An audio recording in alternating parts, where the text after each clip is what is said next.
이 시간에 우리 하나님의 말씀 받습니다. 오늘 우리들에게 주시는 하나님의 말씀은 사도행전 1장 8절 말씀입니다.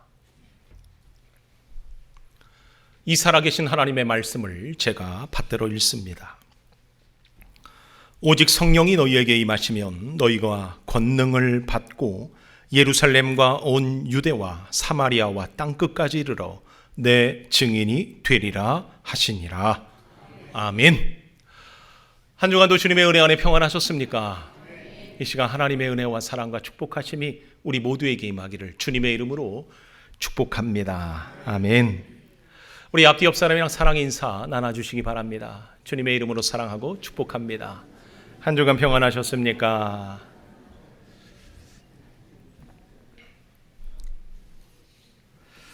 오늘 우리 교회는 제72회 정기사무총회가 있습니다. 은혜 가운데 2024년도를 잘 마무리했다라는 걸 감사하는 시간이고요. 또 2025년도를 새롭게 준비함으로 또 하나님께 감사와 영광을 올려드리는 시간입니다. 여러분들 많은 관심과 참여 부탁을 드립니다. 우리 횡성성결교회는 2025년도에는 표를 증인되는 교회라 정하였습니다. 이는 사도행전 1장 8절 오늘 방금 읽었던 이 말씀을 우리가 붙들고 우리 교회 비전 4단계 예배, 훈련, 전도, 돌봄에서 내년에는 우리가 조금 더 전도에 힘쓰는 교회, 증인되는 교회가 되기를 소망합니다. 그래서 우리 교회가 하나님의 마음을 시원케 해드렸으면 좋겠다라는 생각이 있습니다. 그래서 우리 교회가요, 마지막 시대에 정말 혼탁하고 어지러운 이 세상 가운데 믿고 맡길 만한 교회가 어딘가라고 찾을 때 우리 교회가 되기를 주님의 이름으로 축복합니다. 그래서 저는 오늘 본문 말씀에 나와 있는 대로 증인되는 교회라는 이 비전을 우리가 말씀을 통해서 한번 나눠보고자 합니다. 그럼 먼저 증인되는 교회가 어떤 교회인가, 성경은 우리에게 어떻게 가르치고 있는가 보니까 첫 번째 보면 순교자적 정신을 이어가는 교회가 증인되는 교회다라는 걸 알 수 있습니다. 여러분, 증인이라는 말은 평상시에 사용하는 단어는 아닙니다. 법정 용어입니다. 헬라어로는요, 마르투스라는 단어를 사용합니다. 이는 어떤 사건이나 일에 대해서 사실 여부를 증언하는 사람을 가르치는 단어이지요. 그래서 이 단어는요, 보통 법정에서 사용을 하며 우리가 흔히 사용할 적에 이 단어는 단순히 아는 자들, 그리고 그 아는 것이 얼마만큼 사실인지를 증거하는 것에 달려 있습니다. 그래서 이 단어는요, 또 하나의 뜻을 간직하고 있습니다. 그 뜻이 뭐냐면 순교자, 영어로는 mother라는 단어를 그대로 내포하고 있습니다. 이는 진리를 말할 때 거짓으로 말하지 말아야 된다는 겁니다. 진리를 말할 때 죽을 각오, 순교할 각오하고 사실을 이야기해야 된다라는 것을 그대로 담고 있는 단어가 증인이라는 단어입니다. 이것을 잘 증명한 것이요, 예수님의 제자들이 그런 삶을 살아내었다라는 겁니다. 여러분 잘 아시다시피 예수 복음 전하다가 최초의 순교자가 바로 예루살렘 교회의 7 집사 중에 스데반 집사입니다. 그는요, 유대인들에게 돌에 맞아 죽임당했습니다.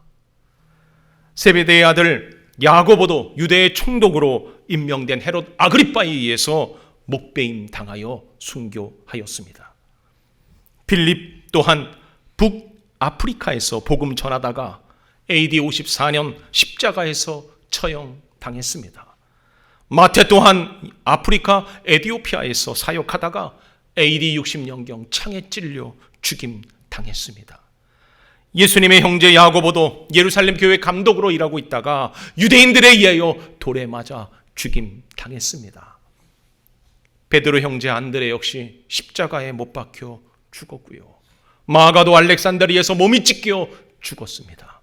베드로도 십자가에 거꾸로 매달려 죽임 당했습니다. 야고보의 형제 다데오도 AD 72년 십자가에 달려 죽임당했습니다. 바돌로메 역시도 심하게 폭행당한 후에 십자가에 달려 죽었습니다.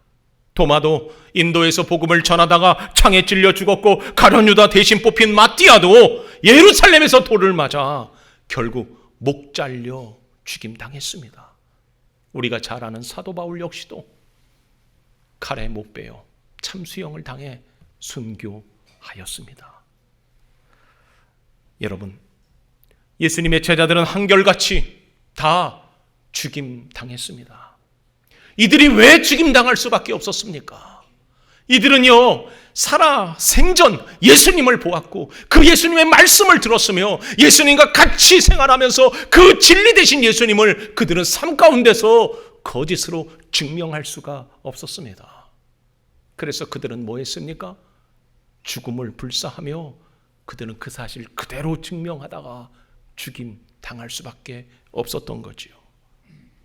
자신의 목숨을 내놓아서라도 이 진리를 지키고자, 이 진리를 증언하고자 그들은 살아내었기에 죽음으로써의 증인된 삶을 살아내었다라는 겁니다. 여러분, 놀라운 건 뭔지 아십니까? 이 순교의 증인이요, 흘러 이 조선 땅까지 들어왔다는 사실입니다. 1866년 런던 선교회의 파송으로 중국에 들어온 토마스 선교사는 중국 땅에서 조선이라는 나라가 있다라는 걸 듣게 됩니다. 그래서 그는요, 성경책 한 권 들고 이 조선 땅, 미국 상선인 제너럴 셔먼호를 타고 대동강에 도착하게 됩니다. 그러나 그때 우리나라는요, 이 조선 땅은 세국 정치로 인하여서 어떤 일이 일어납니까? 들어온 모든 배가 불타고 그 배에 타고 있던 모든 사람들이 다 참수형을 당해 죽게 됩니다. 그때 토마스 선교사는 마지막 목배임을 당하기 직전에 병졸, 자신을 죽이려는 박충권이라는 사람에게 그 중국어로 된 성경책을 전해주게 됩니다. 그 병졸 박충권은 그 성경책을 가지고 가서요, 우연찮게 읽게 된 거죠. 읽고 나서 어떻게 됐습니까?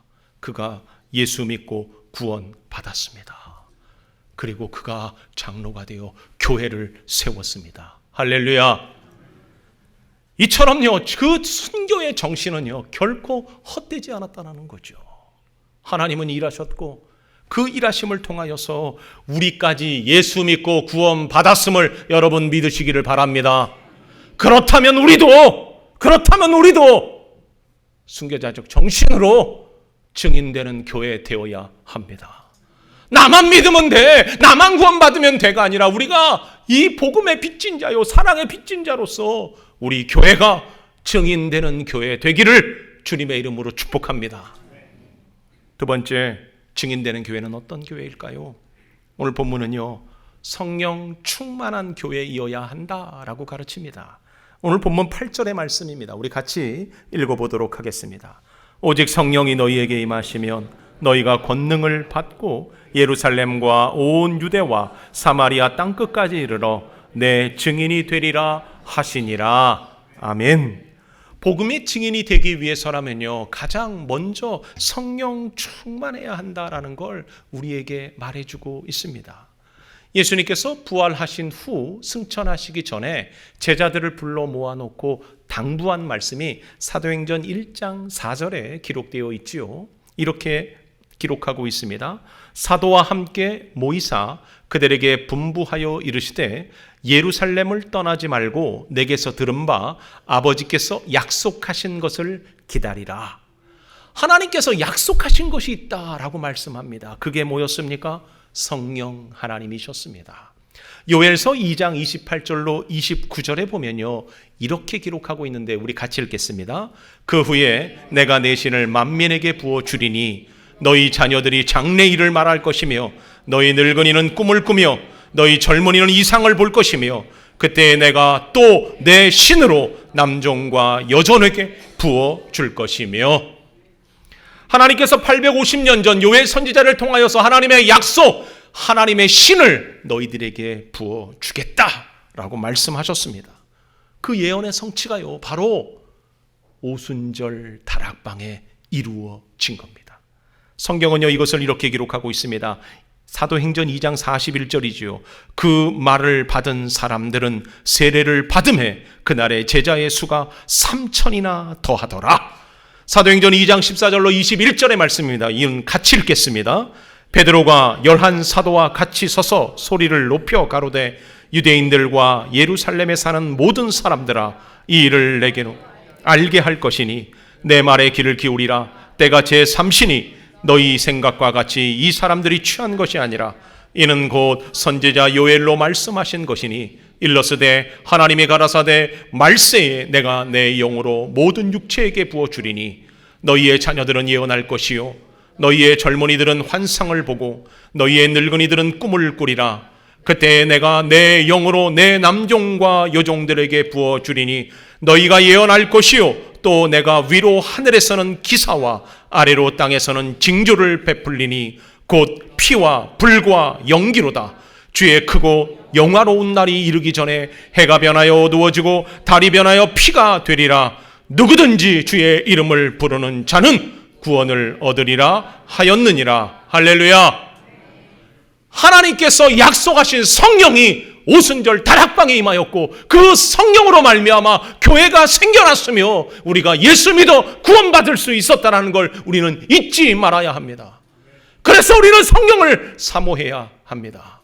성령 하나님께서 우리 가운데 임재하기를 축복합니다.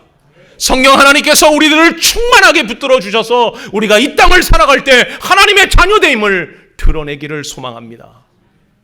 성령이 우리에게 충만하게 임하시면요, 우리는 우리 안에 놀라운 은혜를 경험하게 됩니다. 죄를 깨달아 알고 회개하게 하며 구원의 기쁨을 우리가 누리고 살게 합니다. 하나님의 뜻이 무엇인지 깨달아 알아 하나님을 드러내는 증인된 삶을 성령 하나님께서 우리를 통하여 이루어 가십니다.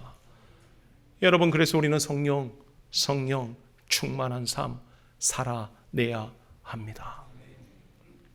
그래야 합니다. 그래야 성령 받아야 권능이 우리에게 나타납니다. 여러분, 권능이 뭡니까? 위로부터 내리는 놀라운 능력입니다.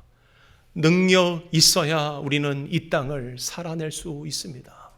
예수 믿었는데도 불구하고 세상 사람들에게 조롱거리가 되고 예수 믿는데도 불구하고 무능력한다면 그건 얼마나 억울하고 비참한 인생입니까? 성령님이 우리 안에 임하시면요, 놀라운 은혜가 임합니다. 제자들 성령 임하지 않았을 때 무능력한 자였습니다. 비참한 자였습니다. 심지어 자기의 스승을 버리고 부인하며 저주한 자들이 바로 그 예수님의 제자들이었습니다. 그러나 성령 충만하고 나서는 어떻게 했습니까? 병을 고치고 귀신을 쫓아내며 원수를 대적하고 죽음 앞에서도 담대하게 복음을 전하던 자들이 바로 제자들이었습니다. 그래서 우리도 성령 충만해야 합니다. 권능 받아야 합니다. 권능 받고 성령 충만하면요, 그들이 유창한 언어로 주의 복음을 전하지 않아도 하나님은 역사하심이 드러나는 겁니다. 베드로가 한번 설교할 때 어떤 일이 일어났습니까? 3,000명이 회개하고 죽게 돌아오는 일이 일어났습니다. 사도행전 2장 41절 말씀이죠. 그 말을 받은 사람들은 세례를 받음에 이날의 제자의 수가 3,000이나 더하더라. 말씀을 듣는 사람 중에 믿는 자가 많으니 남자의 수가 약 5,000이나 되었더라. 할렐루야. 하나님의 말씀이 살았고 운동력이 있는 것은 그 말씀을 전하는 자가 성령 충만하여 권능이 붙들리면 역사가 일어납니다. 그래서 우리도 성령 받아야 합니다. 권능 받아야 합니다. 여러분, 우리는 연약하고 부족할지 몰라도 하나님은 강하십니다. 그래서 하나님께서 우리 안에 역사하실 때 우리는 이 땅에 놀라운 일들을 이루어 갈 수 있는 겁니다. 권능 받아야 내가 변할 수 있습니다. 권능 받아야 우리의 가정이 변할 수 있습니다. 내 직장과 이 나라, 이 땅이 바뀌어져 나갈 수 있는 겁니다. 그래서 우리는 날마다 성령 사모하고 권능 받아 증인된 삶 살아내시기를 주님의 이름으로 축복합니다. 그럼 세 번째입니다. 증인되는 교회는 어떤 교회인가?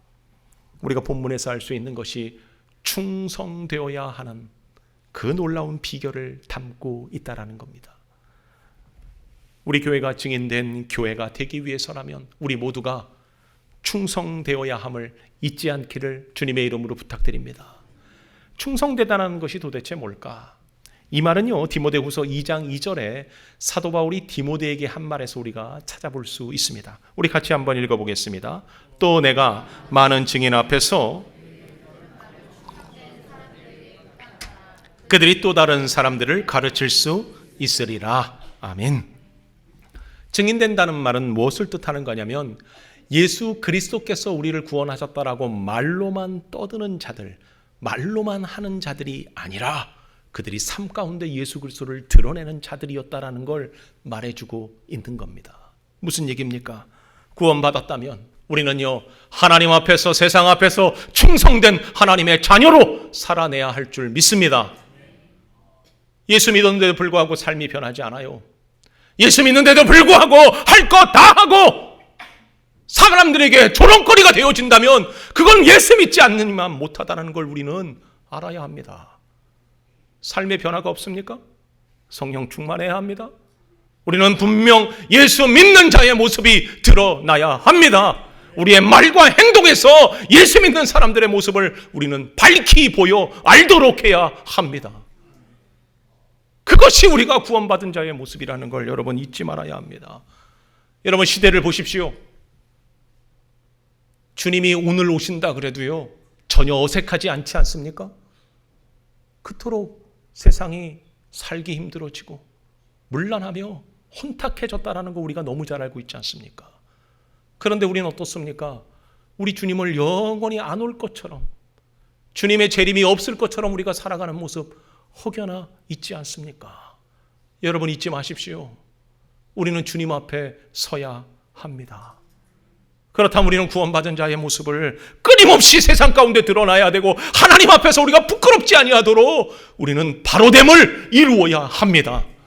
그것은 충성된 자의 모습이라는 겁니다.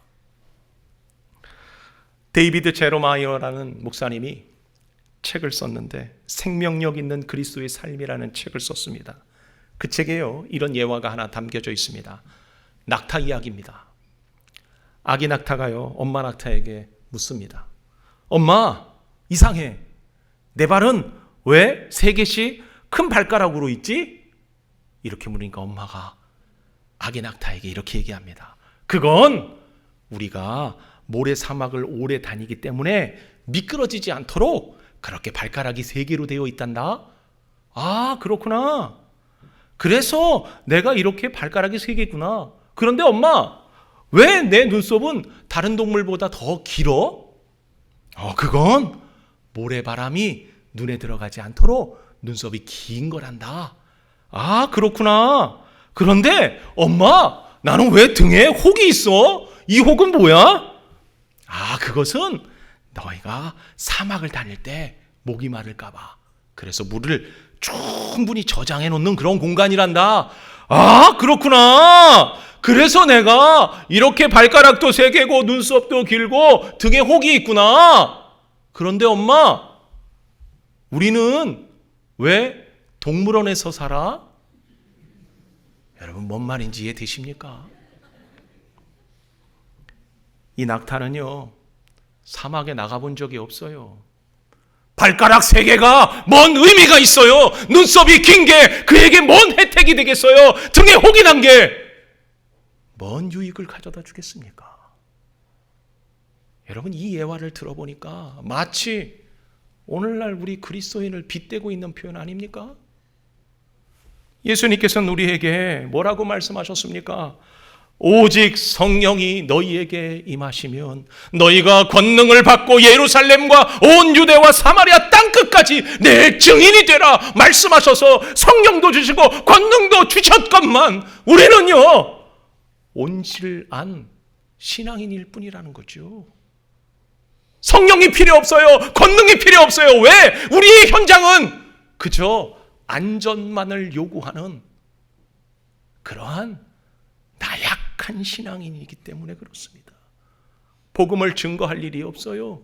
드러낼 사람들과 만난 적이 없어요. 드러내야 될 장소에서 우리가 드러내 본 적이 없어요. 그러니 우리에게 과연 성령이, 과연 권능이 왜 필요하냐는 거죠. 사랑하는 성도 여러분, 하나님은 우리를 주의 복음의 증인으로 세우셨습니다. 그렇다면 하나님께서 가장 기뻐하시는 교회가 어떤 교회일까요? 그냥 우리들끼리 재밌게 알콩달콩 교제하고 사랑하며 그렇게 진짜 우리들끼리 행복한 교회가 하나님의 기쁨되는 교회일까요? 물론 교회 안의 사랑과 그런 교제 참 중요합니다. 그러나 하나님이 정말 원하시는 교회는 어떤 교회예요?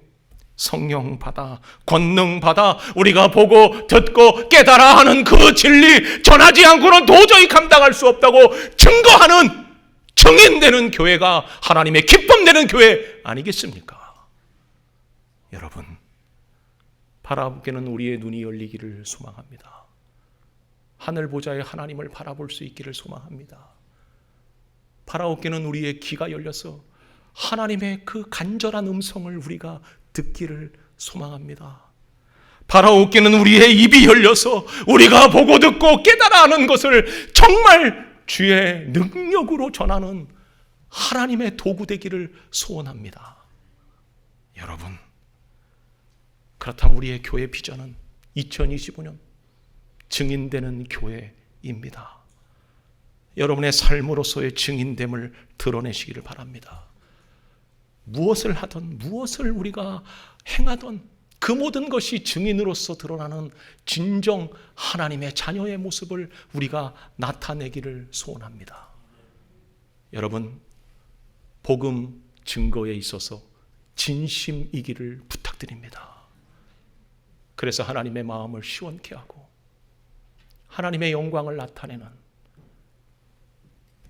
교회된 우리, 증인된 교회, 우리 횡성성결교회 되기를 주님의 이름으로 축복합니다. 기도하겠습니다.